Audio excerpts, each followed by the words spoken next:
Fulshire, a small quaint town located on the outskirts of West Houston, is filled with old-school Texas charm and history. A place where bluebonnets grow, longhorns graze, and large oak trees cover every corner. A place where locals catch up at the old post office visiting with the clerk that has been there for decades. It's a town where people attend Saturday farmers market to grab some local honey, some homemade tamales, or a homemade candle or two. Residents can be seen dining at Dojer's Barbecue, a locally owned honey hole started in 1957 that has some of the best ribs around Texas. Even Texas Monthly magazine recently voted it one of the 50 best barbecue joints in Texas. Many gather in downtown area's seafood restaurant on a Friday night to listen to Brandon string his guitar and enjoy Jimmy John's awesome seafood platter.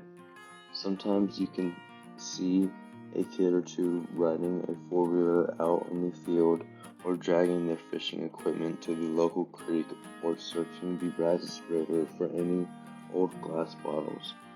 It's a simple town that has caught the eye of families searching for an easier way of life. They are looking for a life with a small town charm to raise a family without the hustle of the big bustle of big city chaos. This shift of new families is bringing what is expected: more neighborhoods, more schools, more restaurants, and more stores. But how much of a change is welcomed? How much growth do people really want? And if it keeps growing, will it one day no longer have the quiet town feel?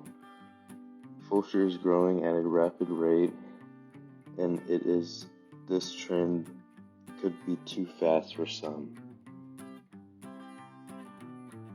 Fulshire dates back to 1824 when the land was granted by the Mexican government to a named man, Churchill Fulshire, who was one of the Stephen Austin's Old 300. Immigrants were attracted to the area for its blooming plantation, fertile lands, and even eventual railroad that would pass through. Soon to follow with this establishment on the first schools in the district and church. As the town grew, more amenities were added, such as saloons, general stores, telephone company, post office, a doctor's office, and even a horse ace course. These stores and establishments lined up several blocks. Unfortunately, the entire string of buildings on the main street were demolished in a fire in 1911, but the spirit of Fulshire continued, and a new plaza was built to replace the old. Many locals today remember the building on the corner that with the town's only stop sign.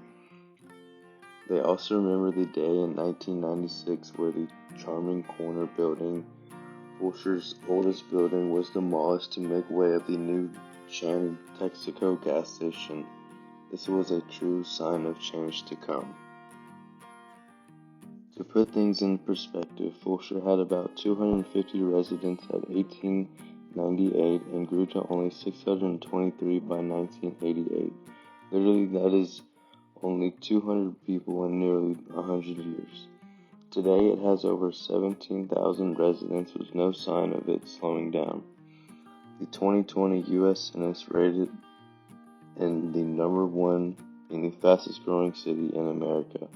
People are flocking to a town with a small town feel with big city conveniences.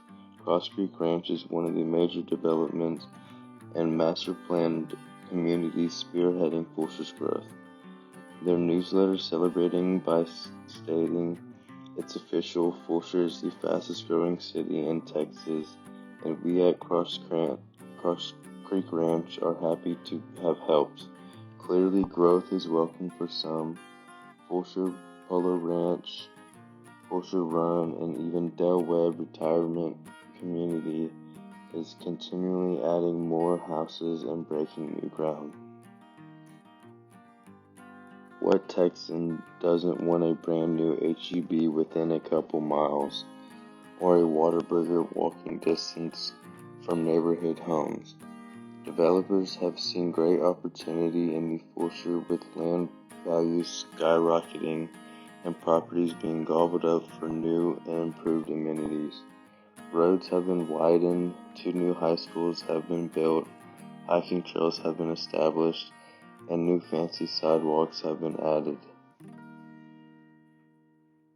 Mike Roller, an experienced realtor in the area whose website is named www.movingwest.com, clearly is eager for more to catch on to the honey hole Fulshear is.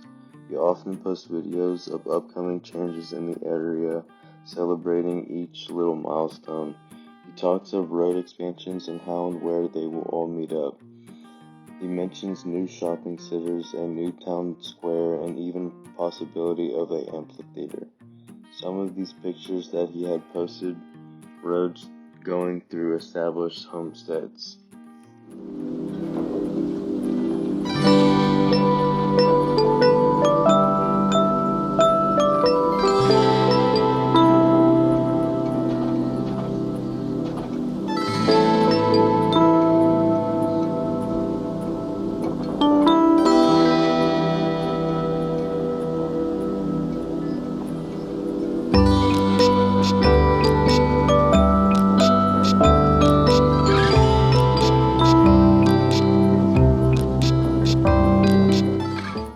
Right in their front yard.